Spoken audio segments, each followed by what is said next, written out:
Hello, my name is Greg Allen, and I'm here to talk to you about a redevelopment opportunity located in Secaucus, New Jersey. The site is a former municipal solid waste landfill comprising 65 acres on 2 tax lots. The property was known as Malanka Landfill or Mall Landfill and was a licensed New Jersey sanitary landfill facility accepting waste in the 1960s and 1970s. The site ceased its waste acceptance operations around 1978. However, at that time, there were no requirements to properly close the landfill. Therefore, the landfill itself is technically exempt from the sanitary landfill closure requirements that are presently in effect by the New Jersey Department of Environmental Protection.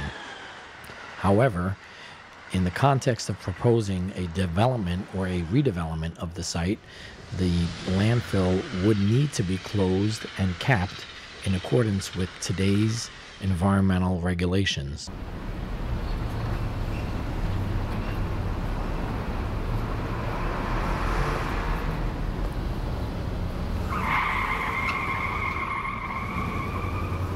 See as we cross the Hudson River over here and we get a shot here of 495 inbound. You can see over in New Jersey getting into the Lincoln Tunnel right now. We're over an hour's worth of delays right now. You're backed up pretty much from the entrance to the tunnel all the way back through the Secaucus tolls on the New Jersey Turnpike. Definitely keep this in mind as you head out to work this morning, folks. This is not the place you want to be. Go to the Holland or the George Washington Bridge. The year 2035 may seem like a long way off, but the North Jersey Transportation Planning Authority, or NJTPA, is already looking toward that horizon. The NJTPA wants your help in updating its long-range transportation plan to provide a vision for the region's transportation future. Northern New Jersey's complex transportation system must stand up to the intense demands of one of the nation's busiest regions. Every year it sees more than 54 billion miles of car and truck travel, more than 250 million transit trips, and over 550 million tons of freight movement. Looking out to 2035, the challenges are many. Finding ways to address increasing traffic congestion that will continue to frustrate travelers and hamper important economic activity. Coping with an aging transportation system, with many roads and bridges in need of expensive repair or replacement. Expanding the bus and rail transit network to provide alternatives to driving, especially in light of the prospects for climate change and prohibitively expensive gasoline. Encouraging walkable neighborhoods near train stations while preserving open space, avoiding sprawl, and safeguarding rural communities. Accommodating the movement of vital goods, including a projected doubling of freight moving into, out of, and through the state, much of it moving by truck. When we built projects like the George Washington Bridge and the Lincoln Tunnel in the early years, I know you'll find this surprising, the real concern people had is that we spent a lot of money for that time and very few people were using the facilities. Obviously that's not our problem today. Our real challenge is how to get people out of those facilities, but as much as people talk about doing that, unless you give people an alternative, they really don't have a choice. People don't sit in traffic at the Lincoln Tunnel and the George Washington Bridge because they feel like it. They do it because they've got to get to work or school or somewhere, and they don't have a viable alternative. Now, I know there are trains and I know there are buses, but obviously, in comparison to someone getting in their car and driving, we haven't made those alternatives attractive enough. Well, the alternative is to take public transportation, which I highly support. It's just not always convenient, especially where I'm from, but whenever I can, like yesterday, I drove to the path and parked there and took the path into the city. It's easier and more economical. Public transportation is the best. If you can avoid driving in, avoid it. With your permission, I'll just shift my focus briefly to talk about the importance of the mega region as a whole. Clearly, the Northeast has a rich history from a human capital standpoint, from economic resources, from an R&D standpoint. When I first took over as commissioner in my office is an Athenian oath that's been signed by commissioners before me. It essentially says that we will leave this place, the department, better than when we found it. That is essentially the contract and a compact that every generation has left after the next. If you look at the Northeast, we've been clearly a leader, and we've been a gateway. 49.5 million people, almost 18% of the population of the United States lives here. The Northeast generates 1/5 of all of the GDP in the United States. We know that we couldn't have achieved it unless the previous generation left us with a transportation marvel and a legacy that is second to none. These facilities, and I just took the train in here, that particular tunnel was constructed almost 100 years ago. There are many facilities which are 75, 50 years old, and they've performed very well, by some metrics, better than they ever were thought to have performed. But if you look at the population, if you look at the traffic, the infrastructure has clearly been to a point where it's overwhelmed. The question to me isn't, have we been successful to this point? The answer is an absolute yes.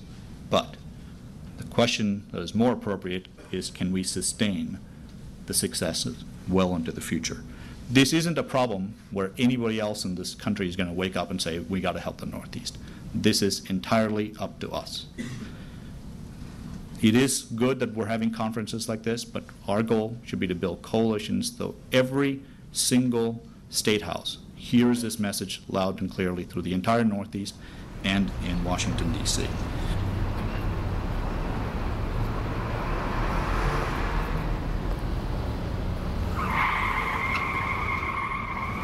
It's Super Tuesday in New Jersey. Late this afternoon, NFL owners voted to play the Super Bowl 48 at the new $1 billion-plus stadium in the Meadowlands. The Super Bowl, America's biggest single-day sporting event, is coming to the Garden State in 2014. It'll be the first time football's biggest game has ever been played in the Northeast, and the first time the big game will be played at a cold-weather site without a dome. The handoff of the Super Bowl to New Jersey is expected to bring big crowds and big bucks to the region. The 32 NFL team owners gathered today in Texas, where in the end it was down to New Jersey and Tampa Bay. After Miami had been eliminated in an earlier vote, it was a tense moment as the winner was announced. Now here's the decision of the clubs. Super Bowl 48 in February of 2014 will be played in New York, New Jersey. Listen, you know, all the people from New York, when they get in their cars or they get on the buses or trains, they're going to realize all of a sudden that it got dark really quickly. That will be their indication they're under the Hudson River. And then when they come and it's light again, they're in New Jersey.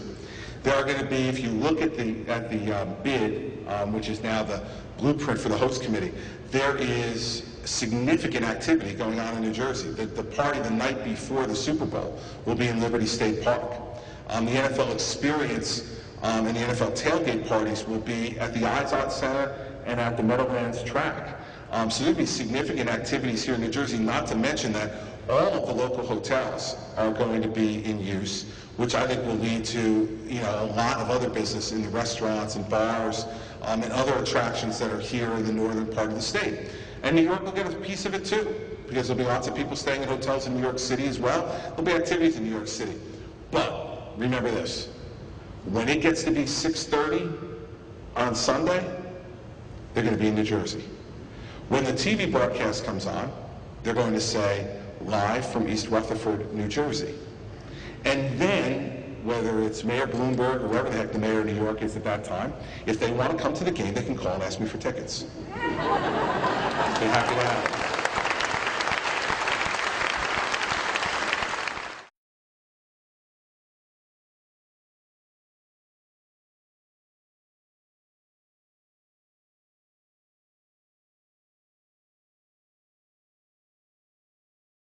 Welcome to American Dream at the Meadowlands.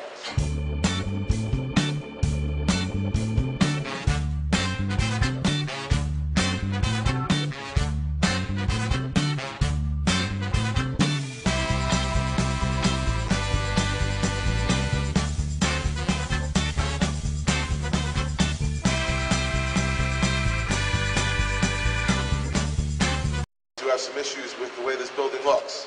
And It's getting a makeover. It's getting a new name. It's getting a new look. And most of all, it's getting a new vision from the folks who are taking possession of this place and making it their own. And that's what we needed all along, was someone who didn't just want to use this as a way to make money, but as a showpiece, a centerpiece for their professional development. And that's what the 555 group will do.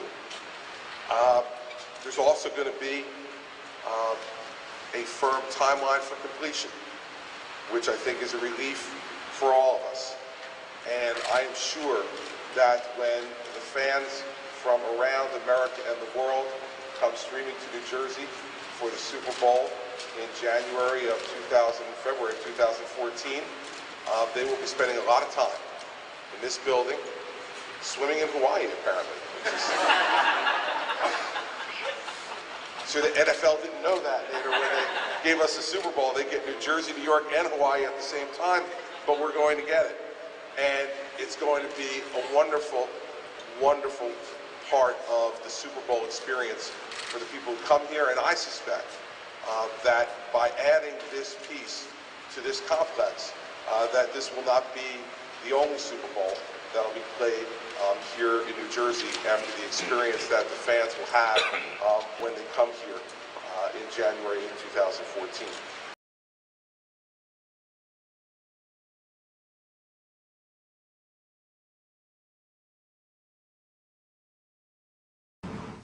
The Corzine administration is preparing to release its strategy for reducing emissions that are blamed for causing global warming.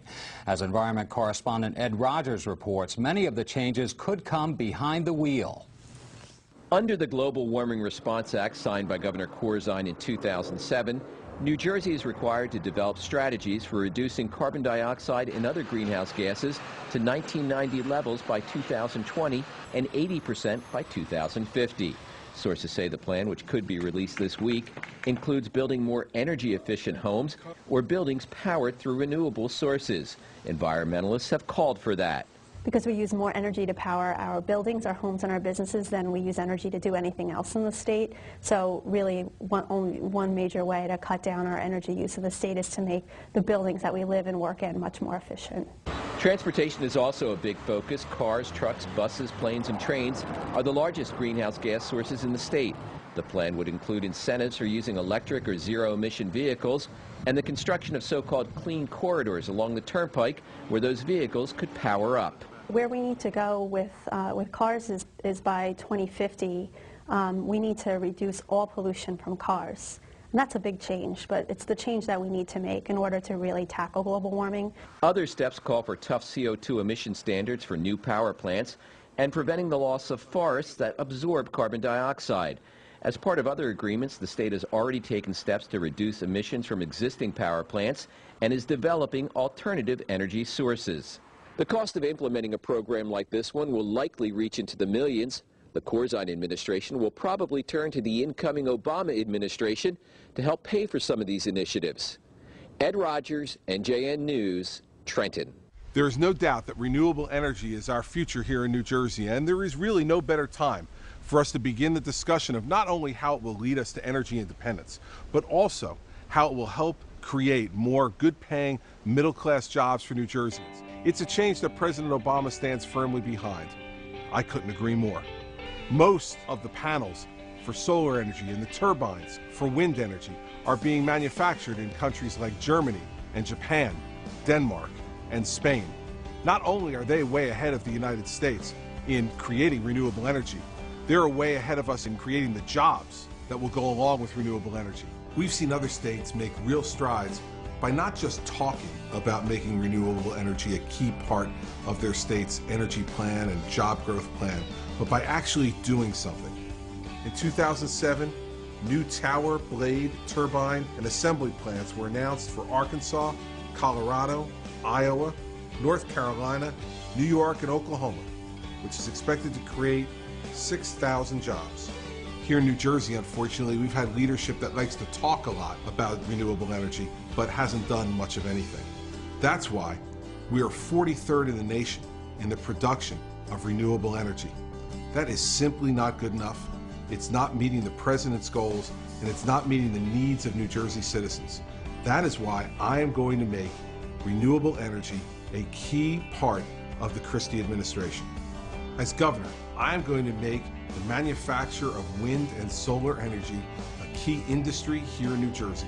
We will grow manufacturing jobs in wind and solar energy, not only to reduce our dependence on foreign oil, but also to make sure that we bring back to New Jersey the good, high-paying manufacturing jobs that we've lost during the Corzine administration.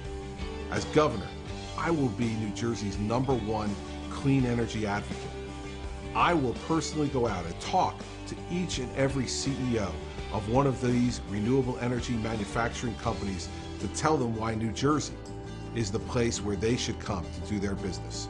We will establish a new program called Choose New Jersey Energy. This will be a campaign which will advertise New Jersey's skilled workforce, its cutting-edge technological base, its ports, and its facilities. Next, we will establish a program called Renew New Jersey.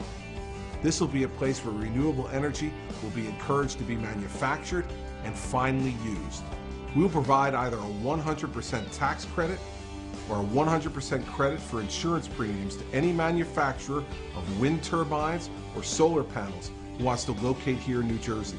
This will take away the current disincentives that the Corzine administration has put into place with higher corporate business taxes, which drive jobs from our state and prevent these manufacturers from coming to New Jersey and making it their home. That's why in the first 4 years of a Christie administration, we are committed to a 5-to-1 ratio, 5 production jobs for every efficiency job in the renewable energy plan. These will be the type of high-paying, middle-class jobs that will sustain our citizens over the long haul. We will require that any landfill that is regulated by the New Jersey Department of Environmental Protection, whether it's an ongoing landfill or a closed one, make solar farms a new part of their landscape. We're going to encourage solar farms by making them a permitted land use all across New Jersey. You know, one of the things that really discourages the development of renewable energy businesses across New Jersey is the uncertainty of town-to-town decisions on the use of solar farms. So, a Christie administration will make sure that solar farms are a permitted use in each and every town.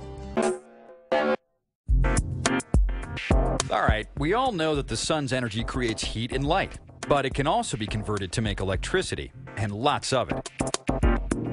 One technology is called solar photovoltaics, or PV for short.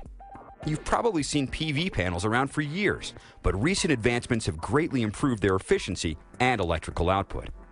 Enough energy from the sun hits the Earth every hour to power the planet for an entire year. Here's how it works. You see, sunlight is made up of tiny packets of energy called photons. These photons radiate out from the sun, and about 93 million miles later, they collide with a semiconductor on a solar panel here on Earth. It all happens at the speed of light. Take a closer look, and you can see the panel is made up of several individual cells, each with a positive and a negative layer, which create an electric field. It works something like a battery. So, the photons strike the cell, and their energy frees some electrons in the semiconductor material. The electrons create an electric current, which is harnessed by wires connected to the positive and negative sides of the cell. The electricity created is multiplied by the number of cells in each panel, and the number of panels in each solar array. Combined, a solar array can make a lot of electricity for your home or business. This rooftop solar array powers this home, and the array on top of this warehouse creates enough electricity for about 1,000 homes. Okay, there are some obvious advantages to solar PV technology. It produces clean energy, it has no emissions, no moving parts, it doesn't make any noise, and it doesn't need water or fossil fuels to produce power. And it can be located right where the power is needed, in the middle of nowhere. Or it can be tied into the power grid. Solar PV is growing fast, and it can play a big role in America's clean energy economy, anywhere the sun shines.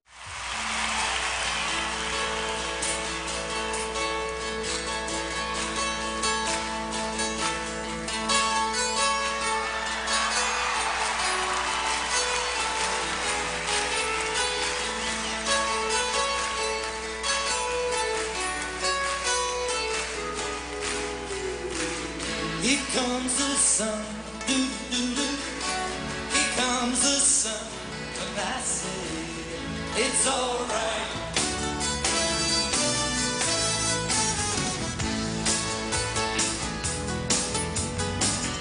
Little darling, it's been a long, cold, lonely winter. Little darling, it seems like years since it's been here. Here comes the sun, here comes the sun, and I say it's alright.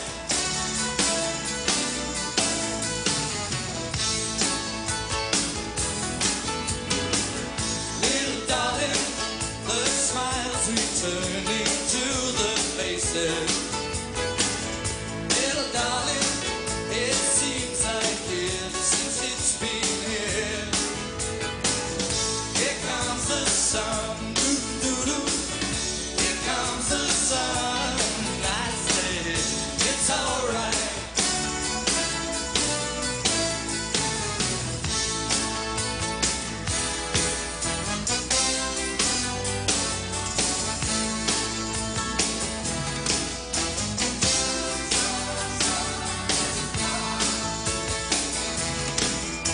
Sun, sun, sun, here it comes. Sun, sun, sun, here it comes. Sun, sun, sun, here it comes. Sun, sun, sun, here it comes.